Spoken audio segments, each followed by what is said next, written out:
আসসালামু আলাইকুম ওয়ারাহমাতুল্লাহি ওয়াবারাকাতুহু। নবী মুহাম্মদ সাল্লাল্লাহু আলাইহি ওয়াসাল্লামের শৈশব, যা সাধারণ ইতিহাসে বলা হয় না।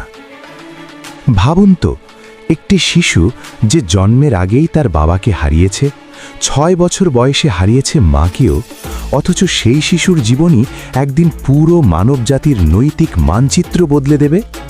এই কাহিনী কোনো উপকথা নয়, কোনো রূপকথাও নয়, এটি ইতিহাসের সবচেয়ে বিস্ময়কর শৈশবগুলোর একটি।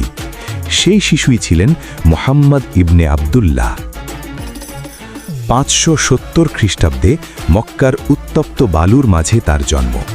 বাবা আবদুল্লাহর ইন্তেকালের পর জন্ম নেওয়া এই শিশু শুরু থেকেই সমাজের চোখে ছিলেন একজন এতিম। আরব সমাজের এতিম হওয়া মানে ছিল দুর্বল, অবলম্বনহীন একটি জীবন। কিন্তু ঠিক এখান থেকেই শুরু হয় ঐশ্বরিক যত্নের নিঃশব্দ অধ্যায়, যা মানুষ তখনও পুরোপুরি বুঝতে পারেনি। শৈশবের প্রথম বছরগুলো তিনি কাটান দুধমা হালিমা সাদিয়া রাদিয়াল্লাহু আনহার ঘরে।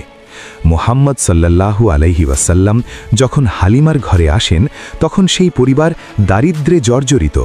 কিন্তু আশ্চর্যজনকভাবে তার আগমনের পর থেকেই সবকিছু বদলাতে শুরু করে। দুর্বল উট দুধে ভরে যায়, খরার জমিতে ঘাস জন্মায়, পরিবারের অভাব ধীরে ধীরে দূর হতে থাকে।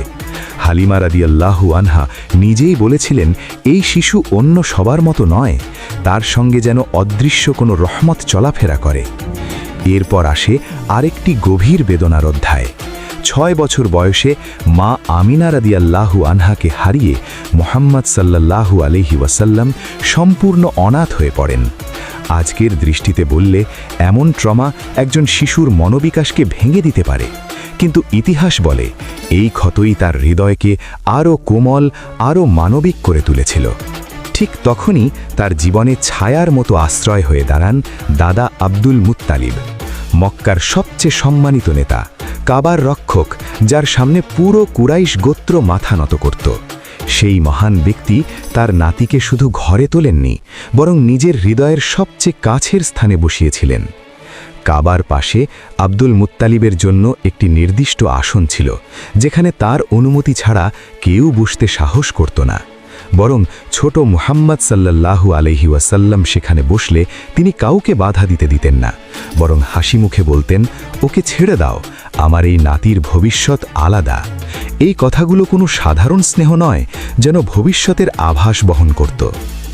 দাদার ছায়ায় মুহাম্মদ সাল্লাল্লাহু আলাইহি ওয়াসাল্লাম শিখেছিলেন ন্যায়বোধ, ধৈর্য, প্রতিশ্রুতি রক্ষা আর মানুষের প্রতি সম্মান।